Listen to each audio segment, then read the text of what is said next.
દિલ્હીના પીડબ્લ્યુડી મંત્રી પરવેશ વર્માએ માર્ગોની ગુણવત્તા સુધારવા માટે નિરીક્ષણ કર્યું. દિલ્હીના નવા નિમાયેલા પીડબ્લ્યુડી મંત્રી પરવેશ વર્માએ તાજેતરમાં શહેરના માર્ગો અને માળખાકીય પ્રોજેક્ટ્સનું નિરીક્ષણ શરૂ કર્યું છે. તેમણે ભૈરો માર્ગથી સરાય કાલે ખાન સુધીના માર્ગ મજબૂતીકરણ કાર્યનું નિરીક્ષણ કર્યું અને અધિકારીઓને માર્ગોની ગુણવત્તા સુધારવા માટે સૂચનાઓ આપી. વર્માએ જણાવ્યું કે આવી સડક બનાવો કે જે 10-15 વર્ષ સુધી ટકી શકે, ભલે સત્તાવાર સમયગાળો 5 વર્ષનો હોય. નિરીક્ષણ દરમિયાન વર્માએ 4 કિલોમીટર લાંબી માર્ગની મરામત અને ટ્રાફિક વ્યવસ્થાપન અંગે અધિકારીઓ સાથે ચર્ચા કરી. તેમણે બરાપુલ્લા ત્રીજા તબક્કાના નિર્માણ અને મૂલચંદ અંડરપાસ ડ્રેનેજ પંપના સુધારણા પ્રોજેક્ટ્સની પણ સમીક્ષા કરી. વર્માએ જાહેર સુવિધા માટે માર્ગો અને માળખાકીય સુવિધાઓમાં સુધારાઓ પર ભાર મૂક્યો. બીજેપીના એમએલએ સતીશ ઉપાધ્યાયે તાજેતરમાં નિમાયેલા મંત્રીઓના કાર્યની પ્રશંસા કરી અને જણાવ્યું કે આ આપ અને બીજેપી સરકાર વચ્ચેનો ફરક છે. અહીંની સરકાર કામ કરવા, પરિણામ આપવા અને લોકોની સમસ્યાઓ ઉકેલવા માટે રચાઈ છે.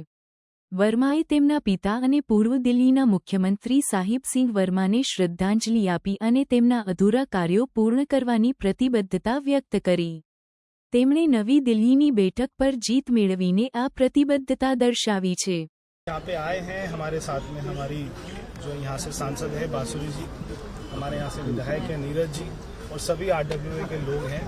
इनके साथ में ये 2 साल से पुलिया टूटी हुई है, सड़क बंद है, सारे ट्रैफिक का आना जाना बंद है.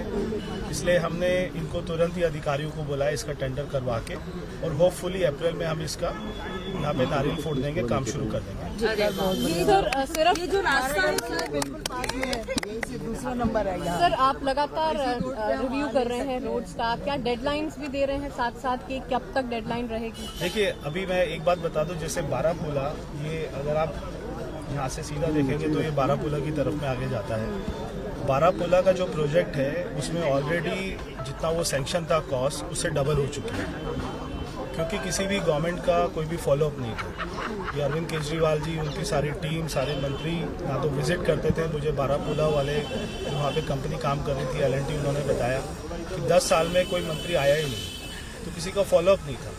तो कोई एनओसी की दिक्कत है तो कोई फॉलोअप नहीं करता था, उसमें टाइम लगता था.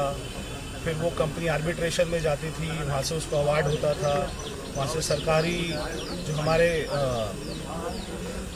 अकाउंट थे उनको फ्रीज कर दिया जाता था, वहाँ से पैसे.